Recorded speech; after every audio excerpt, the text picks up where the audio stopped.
As you no doubt are aware, for some time the threat of a RICO investigation by the federal government has been looming over the heads of the Church in America and over the Vatican.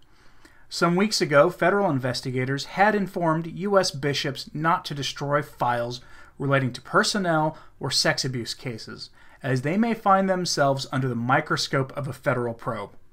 The Church has been inching towards a RICO investigation since the Pennsylvania grand jury report was released in late summer, exposing a long-term cover-up of abuse by predator priests going back decades in the various dioceses of Pennsylvania. If you don't know what a RICO investigation is, here's the simple definition from nolo.com. Passed in 1970, the Racketeer, Influenced and Corrupt Organizations Act, RICO, is a federal law designed to combat organized crime in the United States. It allows prosecution and civil penalties for racketeering activity performed as part of an ongoing criminal enterprise. Such activity may include illegal gambling, bribery, kidnapping, murder, money laundering, counterfeiting, embezzlement, drug trafficking, slavery, and a host of other unsavory business practices. To convict a defendant under RICO, the government must prove that the defendant engaged in 2 or more instances of racketeering activity and that the defendant directly invested in, maintained an interest in, or participated in a criminal enterprise affecting interstate or foreign commerce. The law has been used to prosecute members of the Mafia, the Hells Angels motorcycle gang, and Operation Rescue, an anti-abortion group, among many others. Now, racketeering is the act of getting involved in a dishonest and fraudulent business dealing or offering a service to solve a problem that wouldn't otherwise exist. The law defines 35 different offenses that constitute racketeering, and on that list includes such wonderful things as gambling, kidnap, murder, arson, drug dealing, and bribery. Law provisions a racketeering convict to serve up to 20 years in prison, in addition to a fine of $25,000. So, a RICO investigation would charge the U.S. Conference of Catholic Bishops or individual or groupings of U.S. dioceses with knowingly covering up the sex abuse of minors, the illegal evading of the law by the bishops through hiding priest offenders and burying evidence in an organized manner. If the crimes were international in scope, the issue takes on a whole new character, as it would most likely involve the Vatican.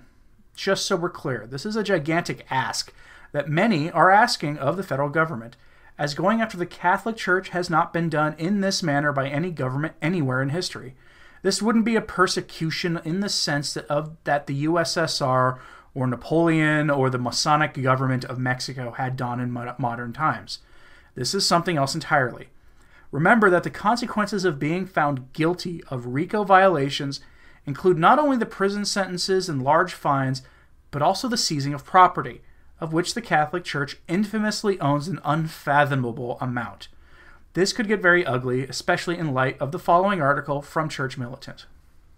Church Leaders Accused of Conspiracy, Deception, and Concealment by Stephen Wynn on churchmilitant.com, published on the 16th of November of this year. On Tuesday, the U.S. bishops were still absorbing the news that the Vatican had blocked action on a clerical sex abuse, that they were slapped with 2 simultaneous lawsuits, with one naming the Holy See as a defendant. Both lawsuits seek to force open diocesan secret archives by court order, compelling the U.S. Church to reveal the identities and histories of its predators. One suit, launched by 6 clerical sex abuse victims, was filed in federal district court in Minnesota. It alleges that the United States Conference of Catholic Bishops concealed the known histories and identities from the public, parishioners, and law enforcement of clergy accused of sexually abusing children across the country. Speaking Tuesday, Jeff Anderson, attorney for the 6 plaintiffs, warned the church maintains a threat to public safety. The same day, a class action suit was filed in the U.S. District Court for the District of Columbia against both the USCCB and the Vatican itself, an unprecedented legal move. It accuses the Church of conspiracy and running a criminal enterprise under federal racketeering statutes.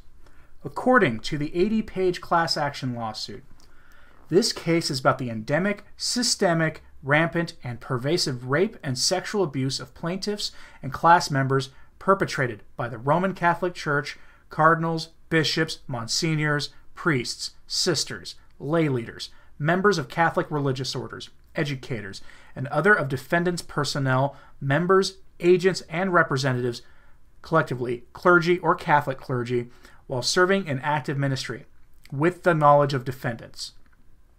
It accuses church leaders of promoting a public hazard by covering up the crimes of predator priests.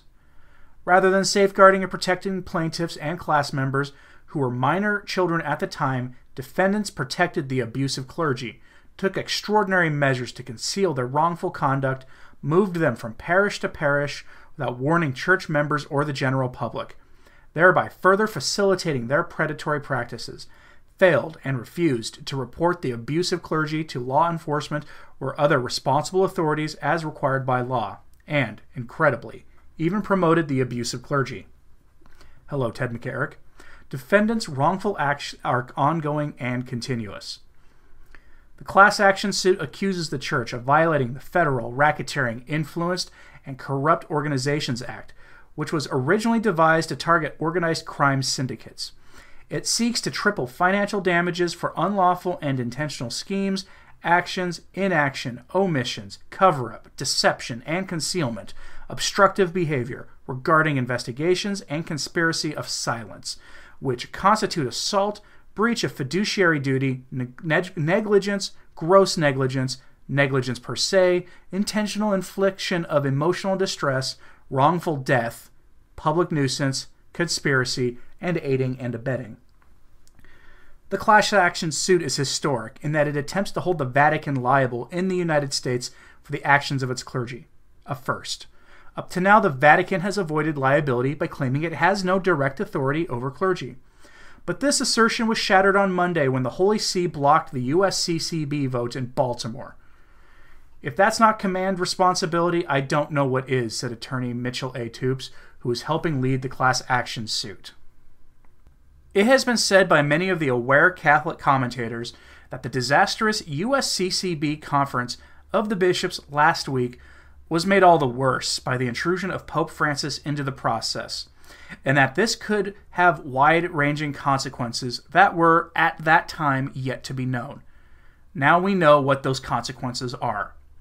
It appears that Pope Francis, who, on the one hand, speaks of a synodal church where local bishops have incredible authority that is in no way in line with historic Catholicism, and on the other hand, exercises influence that even imperial papacies of the past would not have considered. The stunning thing about this situation is the relative little media coverage this has received. All mentions in the secular media of a RICO investigation go back to mid-October, when the talk of RICO was at its most fever pitch. This lawsuit was announced on November 14th, and the only secular news source that I have found reporting on this is from the Washington Post. One thing that I have not yet figured out is this. Is the secular media covering for the Catholic Church because it really loves the Francis Church of not judging, moral relativism, and social justice, as possibly evident in the video I did yesterday where NBC News attacks traditional Catholics?